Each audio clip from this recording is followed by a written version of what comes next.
Did the Victorians read translated literature? This is part 3 of my mini-series about what the Victorians read. I'll put a link at the end of the video and in the show notes to parts 1 and 2. I'm going to give you a bit of a rambly intro here because it's going to be a bit of a rambly video. This video has taken me well over 150 hours to research and get all of my facts organized and check everything that I've looked up. And that's not including the filming and editing, that's just the research. And there are so many interesting facts. I just couldn't figure out how to condense it into one video. And this video is going to be really dense with facts and information. I'm going to talk about Belgian Pirates. I'm going to talk about the English king who translated a novel, Orientalism, books that were popular in their original language, the difference between the US and the British market, the other languages the Victorians translated books into, the potential that Chaucer was a fraud, the languages taught at Victorian schools, a potential different origin to the King Arthur story, and just heaps more. Ultimately, I'm talking about the books that the Victorians read, but I just couldn't cut out any of those little bits without having something that I was talking about being incomplete. And I know that not everybody's going to be interested in every topic, so what I've done is I'm going to put lots of timestamps in the description so you can skip ahead to the topics that interest you. I'm also organizing this video into different languages, so if you're just interested in Russian literature, it's easy to find. Lastly, it's videos like this that I really want to thank my Patreons for. They make this possible. They give me the motivation to do this. So a big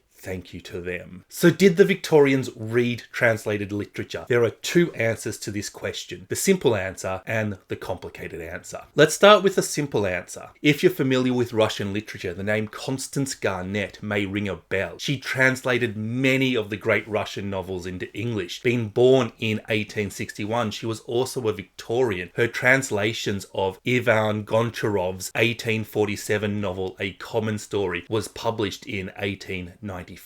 This launched Garnett's considerable career translating the Russian classics. So the simple answer to the question is yes, the Victorians did read translated literature. But Leo Tolstoy demonstrates the complexity to this question. War and Peace was published in 1869, Anna Karenina in 1878, and Garnett has the most famous early translations. But they were published in the years 1904 and 1901 respectively, 1901 being the last year of the Victorian era. Now, there were two translations before Garnett, Nathan Dole and Clara Bell. Dole translated Anna Karenina in 1887 and War and Peace in 1889. Dole was authorized by Tolstoy's wife to translate his work. However, Dole was an American and his translations were published in New York, and we just don't know if they made it to Britain. There is no evidence of them being published anywhere other than New York, so if they were to be sold into Britain, editions would need to be shipped there, and finding evidence for the sales is difficult to say the least. It seems likely that the Dole version was available in Britain at some point, but what's really hard to tell is that the first edition or the second edition that was published in 1899 or an even later edition. Clara Bell was the first translator of War and Peace, with her translation being published in 1886, but this was translated from a French version. We don't even know which French version it was or who wrote it. It's officially listed as by an unknown French lady, so her translation may have been from an unpublished source. Again, this was published in New York and we have no evidence of it being sold in Britain. Bell also translated Anna Karenina in the same year as War and Peace. Bell's translation of War and Peace is selling for $10,000 right now. So did the Victorians read Tolstoy? Well, we just don't know. We do know that Americans read Tolstoy during the Victorian era, but the evidence for British people is inconclusive. The evidence for the Victorians is inconclusive. We can, however, say that Tolstoy's popularity is due to the Garnett translation, which was just after the Victorian era finished. Constant Garnett played a pivotal role in popularizing lots of Russian literature literature in the English-speaking world. If you've read a Russian classic, there's a good chance it was the Constance Garnett version. But of the 71 works that she translated from Russian into English, only 13 of them were published during the Victorian era, which were mostly the works of Ivan Turgenev. So what about the other Russians? Gogol's Dead Souls was translated by Isabel Hapgood in 1886. This version was again published in New York like the early versions of Tolstoy, and again it's hard to determine if it was available in Britain. Hapgood was already a famed translator of both Russian and French literature, and she is noted for popularizing Victor Hugo with American audiences. She was also in correspondence with Queen Victoria, and it seems likely that an author or a translator of that note would have had their versions available in both London and New York. But again, we don't know. Pushkin's Eugene Onegin was translated in 1881 by Henry Spalding, and this time it was published in London, so we know Pushkin was available. We also know that Anton Chekhov was not available to the Victorians, the first translation being by R.E.C. Long in 1902. Interestingly, Long is quoted as saying that he saw no future in Chekhov as a playwright. It should come as little surprise that his translation was of his short stories. So what about Dostoyevsky? Crime and Punishment was translated by Fred Wishaw in 1886, and that was printed in London and New York. Also in 1886, Wishaw translated Humiliated and Insulted, which he titled Injured and Insulted. In 1887, he translated The Idiot, the Gambler, and The Village of Sechenov, which he called The Friend of the Family. Dostoevsky's first novel, Poor Folks, sometimes called Poor People, was first translated in 1894 by Lena Millman. The House of the Dead, or Prison Life in Siberia, which is believed to be semi-autobiographical, was translated twice in the Victorian era, once in 1881 and in 1888. So it's fair to say that Dostoevsky was readily available in the later half of the Victorian era. However, many of his better known works, including Demons, Notes from the Underground, and The Brothers Karamazov, were not translated until Garnett got hold of them in the 1910s. Dostoevsky really sums up the availability of Russians in the Victorian era to me. Some big works were translated, some big works were not. Some lesser known works were translated and popular, and he's not completely available until Constant Garnett starts translating his work. The Garnett translations really do launch these Russian authors into the English-speaking world. It's really remarkable to see the influence of this one person on the Western canon. It makes you wonder, who didn't Garnett translate? Which Russian greats are we missing because she ran out of time to translate them all? Let's go back in time a bit and have a look at the ancients, and we're going to start with Greek authors. Homer's works were first translated in 1581 by Arthur Hall. This was a translation of a French edition. However, there were plenty of direct translations available to Victorians too. George Chapman translated the Iliad in 1611 and the Odyssey in 1614. Alexander Pope in 1720 and 1725. William Cowper in 1792 and 1795. Chapman, Pope, and Cowper's versions are still in print and commonly read today. And of course, they were widely available to the Victorians, as too were Victorian translations by Samuel Butler, Edward Fitzgerald, and Matthew Arnold. Plato was first translated in 1660, but Benjamin Jowett translated his complete works in 1871. Jowett also translated the complete works of Thucydides, who is best known for his history of the Peloponnesian War, and Aristotle. Aristotle was also translated by Thomas Taylor a century prior. Sir Henry Billingsley translated Euclid's The Elements in 1570. John Adams translated all 7 of Sophocles' plays in 1788. Histories by Herodotus was first translated in 1584 by Thomas Underdown. Euripides was first translated in 1781 by George Coleman. And Apollonius of Rhodes' Argonauta, or Jason and the Argonauts, was translated in verse 3 times before the Victorian era and once in prose in 1889. The first translations of Sappho were in 1760. So it's fair to say the Victorians had all the same Greek authors available to them as we have available today. Moving from Greek to Latin, the Aeneid was first translated in 1584 by Thomas Fear and Thomas Twine. Ovid was first translated in 1632 by George Sandys, who also translated Tacitus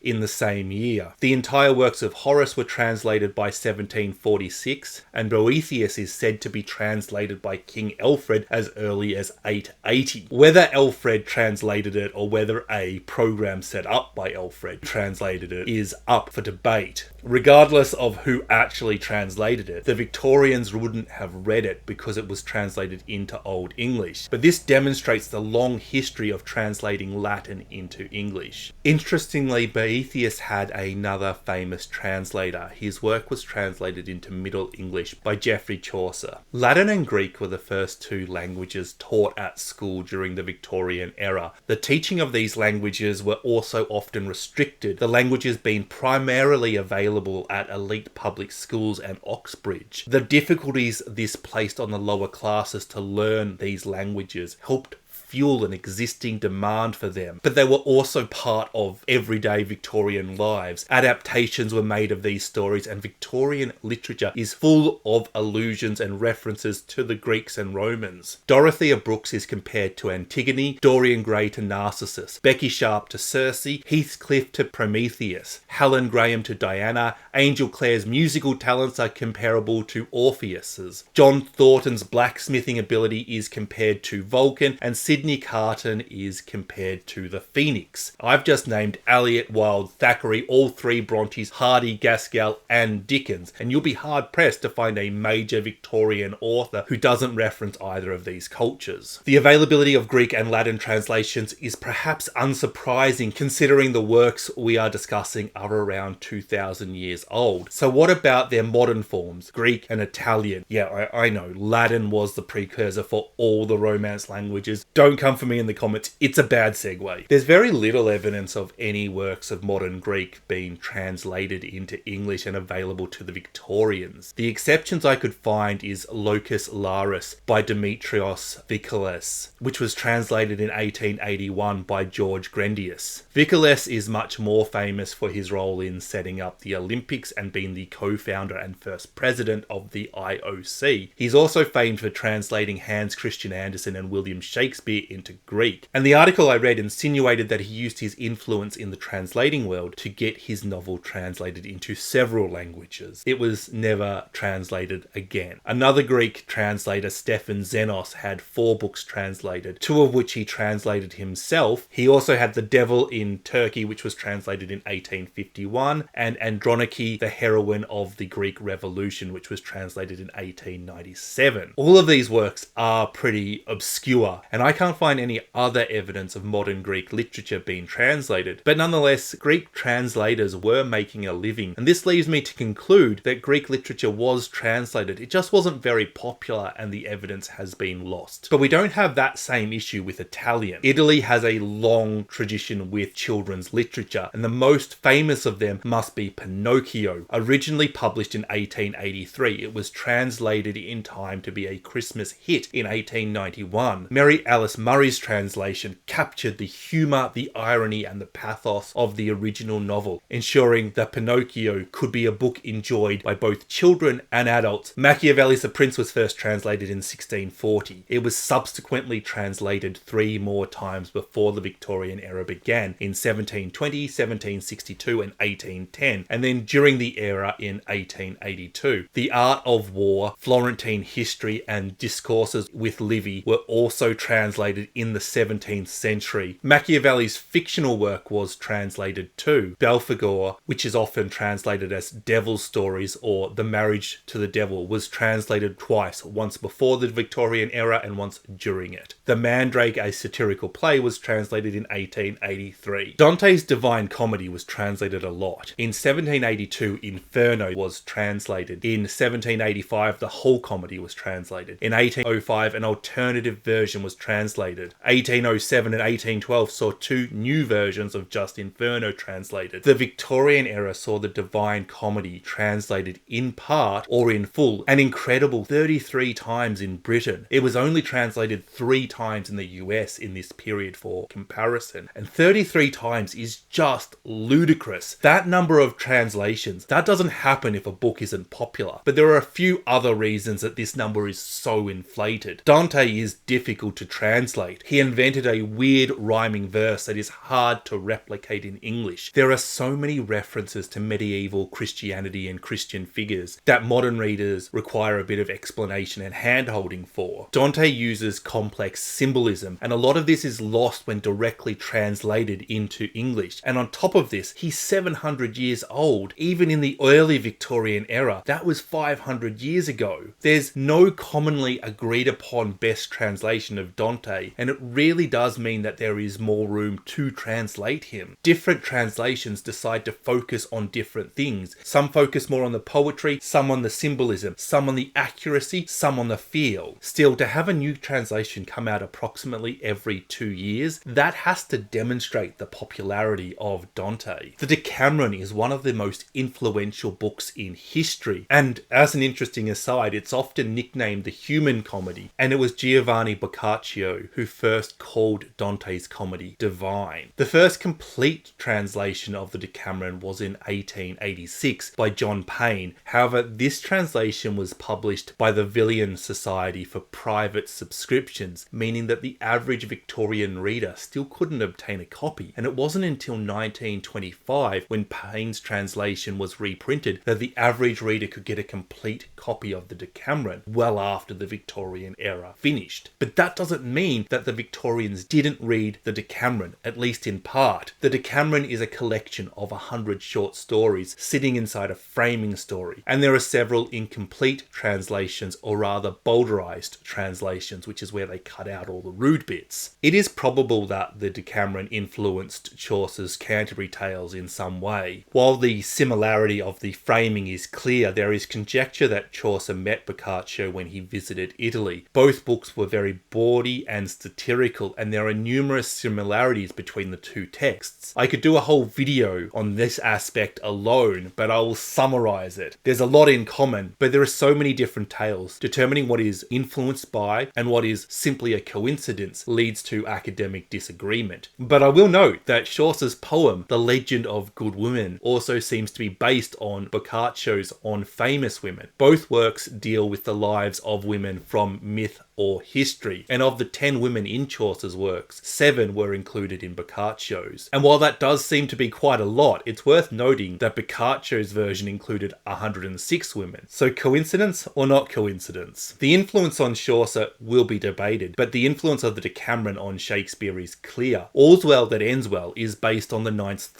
story on the third day. It's likely that both Chaucer and Shakespeare read the Decameron in its original Italian. Walter White translated individual tales as early as 1525, and there are numerous incomplete translations throughout the years. The 1620 translation is only missing 2 tales. It also replaces a third tale with a completely different story, and it modifies 2 other tales. The 1741 translator's note said, Boccaccio is so licentious in many places that it requires some management to preserve his wit and humour and render him tolerably decent. This I have attempted with the loss of 2 novels, which I judge incapable of such treatment, and am apprehensive it may still be thought by some people that I have rather omitted too little. The 1702 and 1896 translations are also only missing a tale or 2, but all 4 translations I have mentioned are missing the prologue and conclusion entirely, as well as the 10th story on the 9th day, which involves a man and a mare, and the 10th story on the 3rd day, which involves a woman,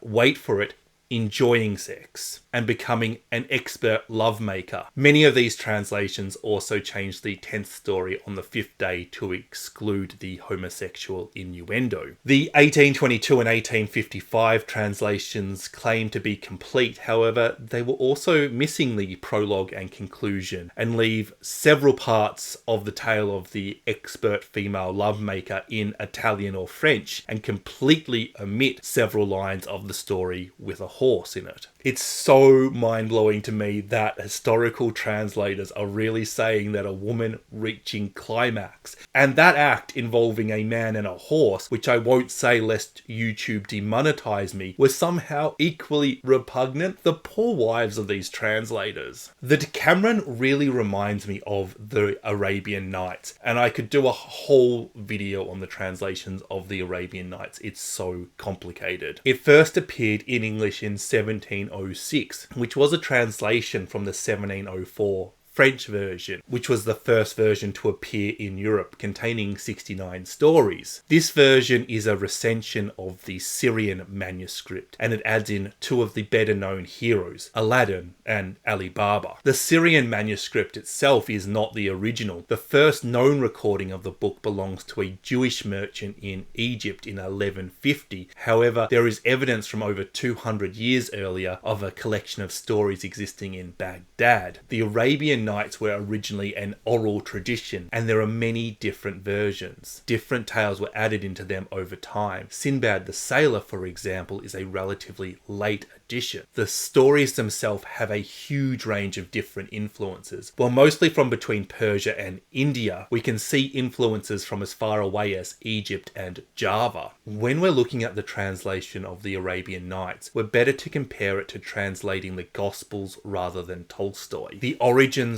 of it are debated. We have different English translations from a variety of sources and even from a variety of languages. After the 18th century translation, the Victorians were to translate the Arabian Nights again in 1840, 1856, 1882 and 1892. The Arabian Nights were immensely popular in Victorian times. They were so popular that they sparked a movement, Orientalism. Orientalism is a weird phenomenon. The fascination with the Arabian Nights met with a natural curiosity, the idea that the East was a place of wonder, but it also met with the imperialist philosophy at the time. It really should increase the number of translations from Asia, but instead it seems to inspire the pre-Victorian authors to use the great unknown of the East in their literature. Percy Shelley, Lord Byron, Coleridge, Moore, De Quincey all use this. And then we see this continue into the Victorian era with Robert Browning, Alfred Lord Tennyson, Matthew Arnold, H. Rider Haggard, Joseph Conrad, and Rudyard Kipling. It is cultural appropriation, Victorian style. A lot of these writers had never been to the countries that they were writing about. Often Egypt, China, India, Persia, Turkey, Thailand, all may as well have been the same place. Some of these places had a rather large English presence at the time. We also begin to see the Arabian Nights being relegated to the role of children's literature. For example, Dickens refers to the book frequently, associating reading it with the innocence of youth. Considering the English involvement in Hong Kong and India at the time, it is somewhat surprising that a Japanese novel, The Tale of Genji, was the most popular translated novel from any Asian language during the Victorian era, with of course the exemption of the Arabian Nights. Sumatsu Kensho, a Japanese politician and intellectual, translated this text while he studied at Cambridge. Sumatsu translated 17 of the 54 chapters, and his work was published in 1882. While this is considered a bad translation, and nowadays it is never read, it was good enough to raise the profile and popularity of Genji, leading to alternative translations. Of the 4 classics of Chinese literature, 3 of them remained untranslated during the Victorian era, the exception being Dream of the Red Chamber. But it's not straightforward. The author Chao Shixing died while writing the novel, and it remains unfinished. The book is 80 chapters long. The first translation of it was in 1812, but it's only part of one chapter, and there are various other excerpts and selected passages that were translated. It wasn't until 1864 that the first 8 chapters were translated, and in 1892 the first 56 chapters were translated. It wasn't translated in full until the 1970s. Asian literature was generally available in fragmented form. They were cheap. They were often purchased so they could be dropped into a sentence. The practice became ubiquitous in the 1890s. The pompous lip bros of the time were dropping quotes from Chinese classics into conversations as if they were knowledge without understanding the context. And I can think, if only somebody translated some of the scatological humour from Journey to the West. Asian literature in general wasn't translated, but its histories, its poetries, its mythologies, its laws, religious documents and so on, they were translated. Victorian readers could easily find a translation of the Ramayana, the Quran, Confucius, the Shamsha, the Rayabat of Omar Karam, the Tao Te Chin, the Gulistan. The market was asking for a mysterious location, for the unknown, written not for literature, not for authors. The Asian literature that the Victorians preferred was written by the Victorians. Asian literature still nonetheless fared much better than South America, Indigenous American and Indigenous Australian literature, of which I can find no examples of any translations at all. And basically all the translations I can find from Africa come from one country, Egypt. The Book of the Dead was translated several times. It should be noted that the Book of the Dead has many versions. In the 21st dynasty, for example, it was written in both cursive hieroglyphics and hieratic script. There are other pieces of writing in Egypt from papyrus translated. The ways that the Victorians thought about Egypt seem to be much more consistent with their opinions about Orientalism than Africa. It is not just languages from far away that didn't get translated. Irish is another example of a language rarely translated in the Victorian era. Although it does fare slightly better, a number of historical manuscripts were translated into English, such as the Book of Leinster and the Book of Ballymore. While these books were important historical artifacts, they were really translated for the use of scholars and were rarely for sale in the average bookshop. The only example of Welsh literature being translated I can find is the Mabinogion, which was translated in 7 volumes between 1838 and 1845. It was originally a collection of oral stories and histories that were written down in the 12th century. There are a number of heroes in these 11 stories, including King Arthur, who is a very different King Arthur to the one we know now. A flawed and impulsive character who has to face the consequences of his mistakes. His story is also set in Wales. We can see a real similarity between the works translated from Asian languages. The Victorians are looking for that exotic mystery much more so than their culture, much more so than their people. I was going to include Scottish Gaelic in this section too, but as I was researching it, something kind of cool became obvious to me. Books were being published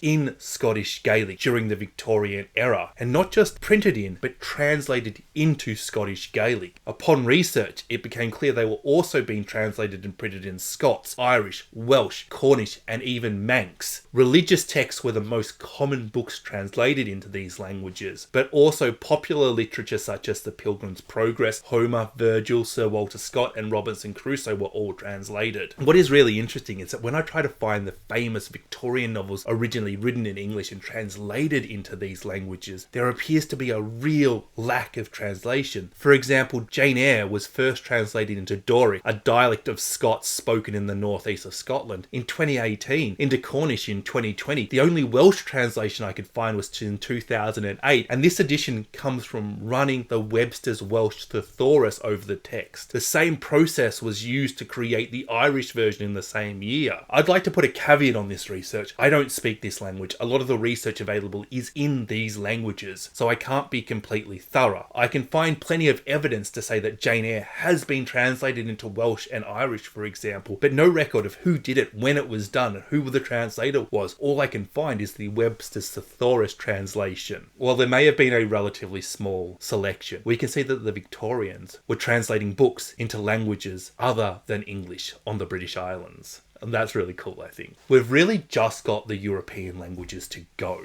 So let's do them. German was one of the most commonly translated languages of the time. The Sorrows of Young Werther was translated in 1779 and Faust in 1821, 5 and 13 years after their German publications respectively. Goethe was held in high regards in Victorian times. George Eliot described his novel Wilhelm Meister as full of the deepest wisdom and most delicate insight into human nature. Eliot's quote comes from her time in Germany when she was helping her husband George Lewes write the biography of Goethe, in which she translated several of his quotes. Lewes' biography was published in 1855, a second edition was published in 1864, and it was so well considered it was translated into German in 1856. Goethe's influence can be seen on Eliot's work, particularly on Middlemarch, but it can be also seen on the works of Emily Bronte, as too can the works of several German romantics. However, there is a problem with looking at the influence of foreign language on Victorian authors. In this case, Emily Bronte taught herself to speak German from German texts that she had in her home, and as we've already seen, Eliot was translating German. It is very unlikely that either Bronte or Eliot read the English translations of any German authors. They almost certainly would have preferred to read them in their original German. Other than Goethe, Schiller, Marx, Hegel, Kant, Nietzsche and Novalis were all translated in the Victorian era. Some German authors did miss out. Theodor Fontaine's classic Effi Briest is considered a very important novel in German, often studied in high school. However, it was not translated until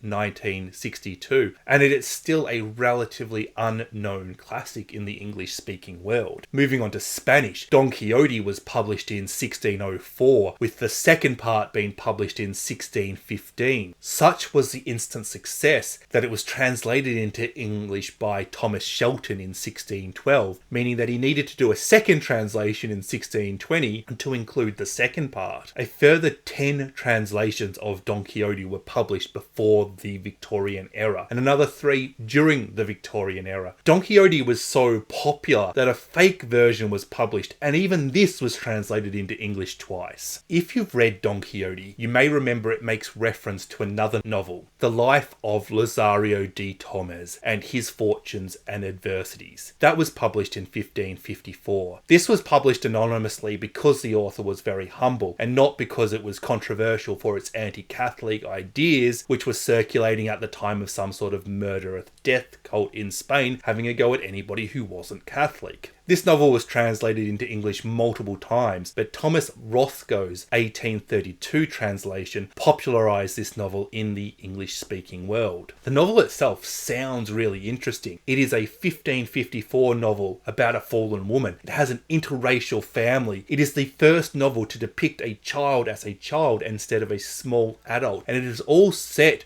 during the Spanish Inquisition. It created the picturesque genre, a genre depicting a rogue as the central character, but it increasingly fell out of fashion during the Victorian era. Even today, when novels fall out of fashion, it can be hard to know exactly why, but considering the ending was lost and not found and translated until 1908, it is my theory that a lack of satisfaction combined with the fading memory of the Spanish Inquisition meant it was no longer as relevant and gradually faded from the public consciousness. Hans Christian Andersen had many of his fairy tales translated from Danish in an 1846 volume called Wonderful Stories for Children. This was actually translated 3 times in 1846. Andersen's translations were generally available much closer to their Danish release than other books we've mentioned. And while it was definitely easier to translate short books, this is definitely a sign of their popularity too. Other than Hans Christian Andersen, there seems to be very little Danish literature being translated into English during the Victorian era. Ludwig Holberg and Saxo Grammaticus were also translated. Grammaticus may be of interest to Shakespeare's scholars due to him being linked with the origins of Hamlet. Snorri Sturlason was an Icelandic scholar best known for writing the Prose Edda. Sturlason is the source of much of our common knowledge of Norse mythology, which was very much growing in popularity in the Victorian era. And while I've called him Icelandic, he was actually writing in Old Norse. His works were translated as early as 1840. I can only find 2 Norwegian authors translated into English. Knut Hamsted, whose 1890 novel Hunger was translated in 1899, so was only available at the very end of the Victorian era. And while this was a very important novel, it wasn't until the 1920s, well after the Victorian era, that it began to gain in popularity. Also, Henrik Ibsen, whose best known play A Doll's House was translated in 1879. It wasn't until 10 years later, when this was performed on stage, that the popularity of Ibsen took off. Few authors from Eastern Europe were popular, but one exception was the Hungarian author Mor Jokai, who is often compared to Dickens. 28 of his novels and his 1 short story collection were all translated into English. His most popular works were The Man with the Golden Touch and The Heartless Man's Son, which was about the Hungarian Revolution of 1848, of which Jokai himself was involved as one of the leaders. Jokai was on the wrong side of the revolution and intended to commit suicide, but his wife convinced him otherwise and used her connections with the Russians to help him escape. He turned his attention to writing and played a massive part in rehabilitating and re-establishing the Hungarian language. The Victorian era began in 1837, and at that time, the country producing more books than any other country was France. And a fifth of all books produced in France were made for export. And who got more of those books than anybody else? Belgium. But Britain was a very close second. That's actually really impressive considering that these books were written in French. These were not translated books I'm talking about. And there were specialist shops in London dedicated to selling French books. In 1843, Barthel and Lowes were offering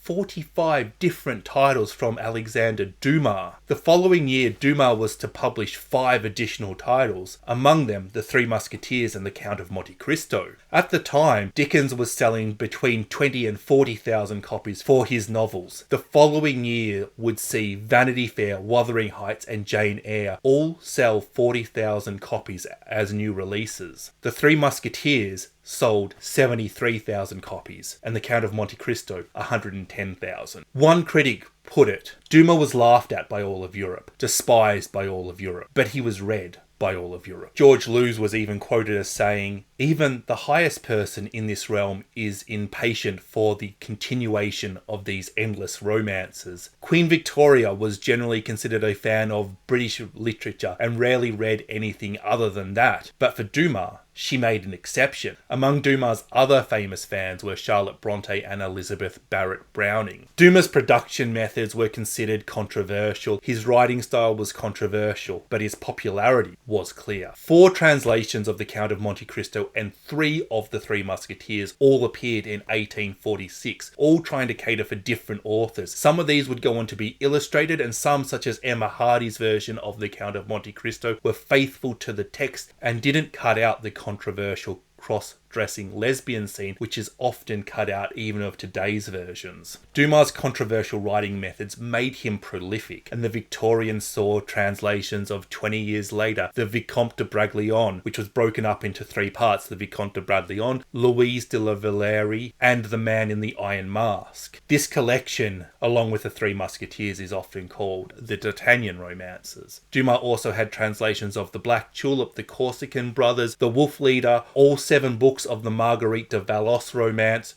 George, a non-fiction called Celebrity Crimes, and an adaptation of E.T.A. Hoffmann's novel, The Nutcracker, which in turn would be adapted by Tchaikovsky for his ballet of the same name. Dumas had many other works translated too. According to the Catalogue of London Libraries by John George Cochrane, which was published in 1852, unquestionably, Dumas' The Count of Monte Cristo was the most popular novel borrowed. When library members had only ever borrowed one book, that book was inevitably The Count of Monte Cristo. Dumas was popular because of his broad appeal. His novels were equally popular with the lower classes and Queen Victoria. He was particularly popular with women of the time too. While critics such as George Lewes put it that Dumas readers are superficial types who read simply for amusement, who want their sluggish imaginations to be gratified in order to fill the vacant hours of their worthless lives. Yet critics like Lewes were among the readers. Lewes' comments have not aged well, but we can see in another French author how sometimes success at the time doesn't always mean that you're remembered. Some sources list Eugene Sue as the only author more popular than Dumas. Other sources disagree with that claim, but what is true is that both authors were immensely popular, and that Sue was more popular in the early 1840s, Dumas in the late. Sue is best known for The Mysteries of Paris, an 1843 novel which was translated in 1844, 1845 and 1846. Just like Dumas, the Victorians are translating Sue's work multiple times for different audiences. And that's not the only thing the two authors have in common. Sue is credited with being the first author to include characters of different social classes in the same novel. Just like Dumas' work, the novel was popular with readers from all classes, as they could all relate to one of the characters. Sue's works were also high on melodrama, crime, injustice, and other shocking subjects. It is fair to say that The Mysteries of Paris is an early example of a sensationalist novel, a style of book which would later become very popular. Sue followed up The Mysteries of Paris with The Wandering Jew, a novel that was intentionally anti-Catholic and caused a stir. It is hard to determine if that contributed to the popularity of The Wandering Jew, or if Sue simply being a household name meant that the controversy attached to this novel was largely largely irrelevant to its popularity. But as we will see later on with another author, controversy certainly doesn't hurt sales. I found an old article which mentioned that England's best-selling novel of the 1840s was by George W.N. Reynolds, called The Mysteries of London. England's best-selling novel of the decade was a parody of Sue's novel. If Dumas overtook Sue in popularity, Sue had overtaken Sand. George Sand was a controversial figure of the time, challenging gender norms by wearing men's clothing and smoking in public. Sand believed in equality between men and women and was a vocal early feminist. Sand also had numerous affairs with celebrities and advocated for free love. All this meant that Sand was a celebrity before their books even reached the English-speaking world. Sand's novels were originally only available in French. However, in 1842, Victorian was translated by Matilda Hayes. Hayes would go on to translate 5 of Sand's novels. Hayes had almost as fascinating a life as Sand, often going by the name Max or Matthew and marrying a famous actress. She had a high-profile divorce and many women lovers, living independently, much in the style of George Sand. Despite all of this, Hayes was convinced by George Lewes to tone down Sand's themes so that it could be more palatable to the English reader. This was a failure. In the 1830s and 1840s, Sand was more popular than other French authors such as Victor Hugo and Honore De Balzac. But it wasn't her translations that were popular.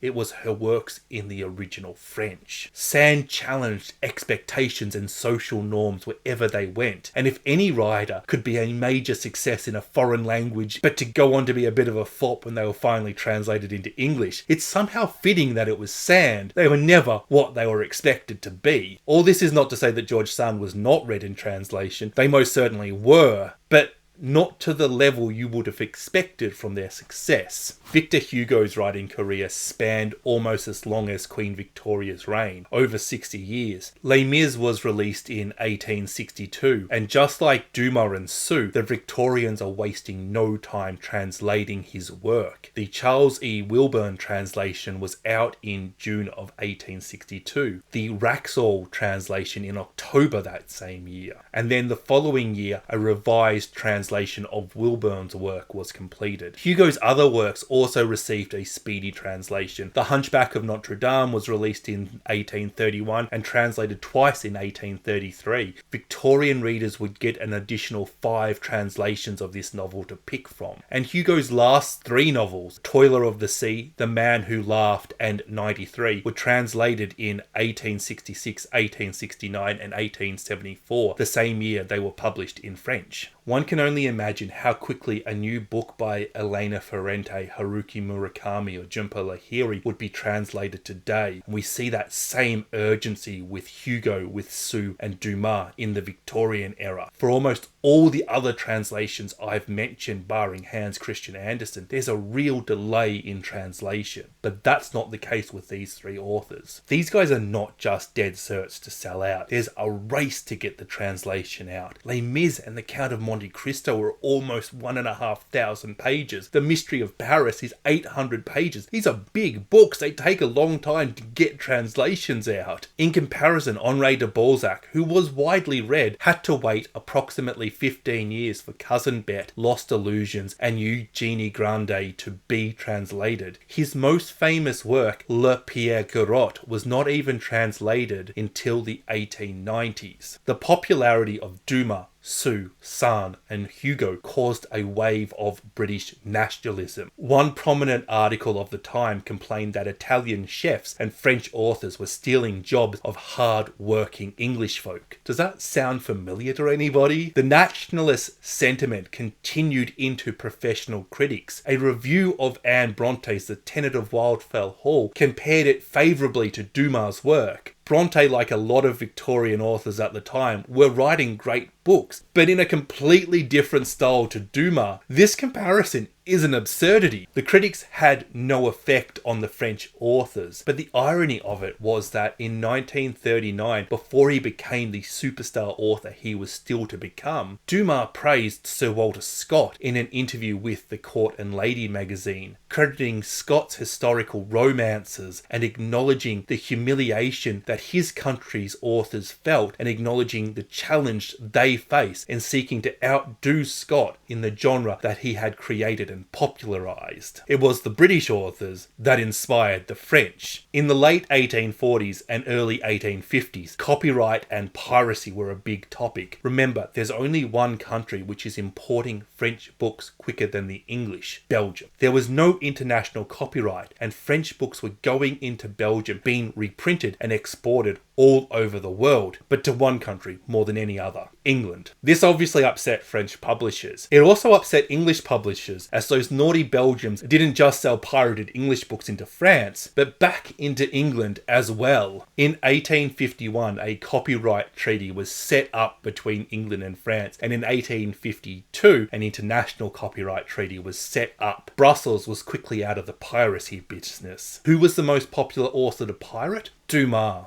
The lack of cheap pirated literature in the 1850s saw a sharp decline in the popularity of French literature. Something designed to protect French authors seemed to hamper their popularity. Nonetheless, you can't help but think that the English did learn the same lessons that Dumas learnt from Scott. You can see the influence of Dumas on Dickens, of Sand and Hugo on George Eliot, and of Eugene Sue on Wilkie Collins. As French authors started to fall out of fashion in the 50s, Hugo is still getting translated because he's Victor Hugo. Jules Verne's is getting translated too, but he's not very popular with Victorian readers as he was marketed to children. And I must confess, when I read that, I thought, yeah, Verne's was a children's author. Why is this researcher being so defensive? But it turns out the early translations of Verne's works were just not very good quality, and that leads to his works being massively underappreciated in Victorian society. Gustave Flaubert's Madame Bovary was the subject of a scandalous obscenity trial when it was published in 1856, which maybe led to the 22-year gap between the French publication and the first English translation. 8 years later, in 1886, the Victorians had a choice of a second translation when Eleanor Marx translated Madame Bovary again. Marx translated another one of Flaubert's work, Salammbô, which was translated in 1862, the same year it was published in. Salammbô had a lot of elements that were popular with Victorian readers. Lots of violence. It was set in the exotic location of Carthage and took place during an historical event, the Punic Wars. Salammbô was Flaubert's novel directly after Madame Bovary. Maybe it was a factor in its popularity. Maybe Victorian readers were trying to get copies of it before it was banned. Maybe it was political. Maybe it was about freedom of speech. Maybe the obscenity trial just made Flaubert a household name. Whatever the cause, Salammbô was a hit, as too was Madame Bovary when it was finally translated. None of Flaubert's other works were translated during the Victorian era. Emile Zola became very popular in the 1880s, with several of his most famous works being translated into English, including his debut novel Thérèse Raquin and 16 of his 20 Rouen Marquette novels, including Germinal and Nana. The remaining 4 novels were not translated as they weren't written until the 1890s and were translated immediately. Zola has an incredibly interesting life. I would encourage anybody to look up his role in the Dreyfus affair if you want to fall down an interesting internet rabbit hole. Zola is considered the founder of naturalism, a style that depicts the harsh realities of life. And there are aspects of this in George Sand, in Gustave Flaubert, in Honore De Balzac. But Zola went a step further, covering taboo subjects, being socially critical. We can see his influence on Victorian authors such as George Gissing and Thomas Hardy, and even after the Victorian era on George Orwell, who mentions Zola in several of his novels. Zola depicts 14-year-olds getting married, domestic abuse, workers dying on the job, starvation, prostitutes, riots, shopkeepers sexually exploiting women and their daughters because they're owed money, not because he wanted to write about these topics, but because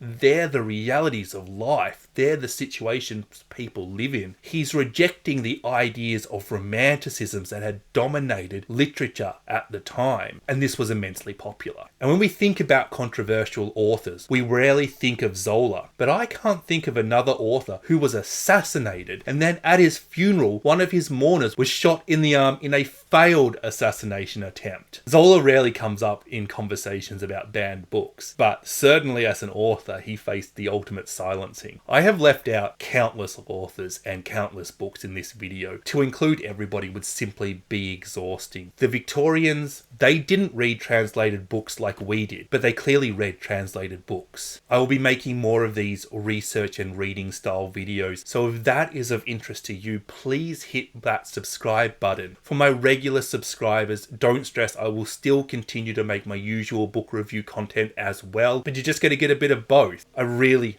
have to thank my wonderful Patreons. I have been working on this video for 3 months, and I wouldn't have done it without their wonderful support. If you'd like to read books with us, why not join us? There is a link in the video description. If you haven't seen the first 2 videos in this series, please check them out, about which books the Victorians considered classics and why reading was so important in the Victorian era. Thank you so much for watching this long video.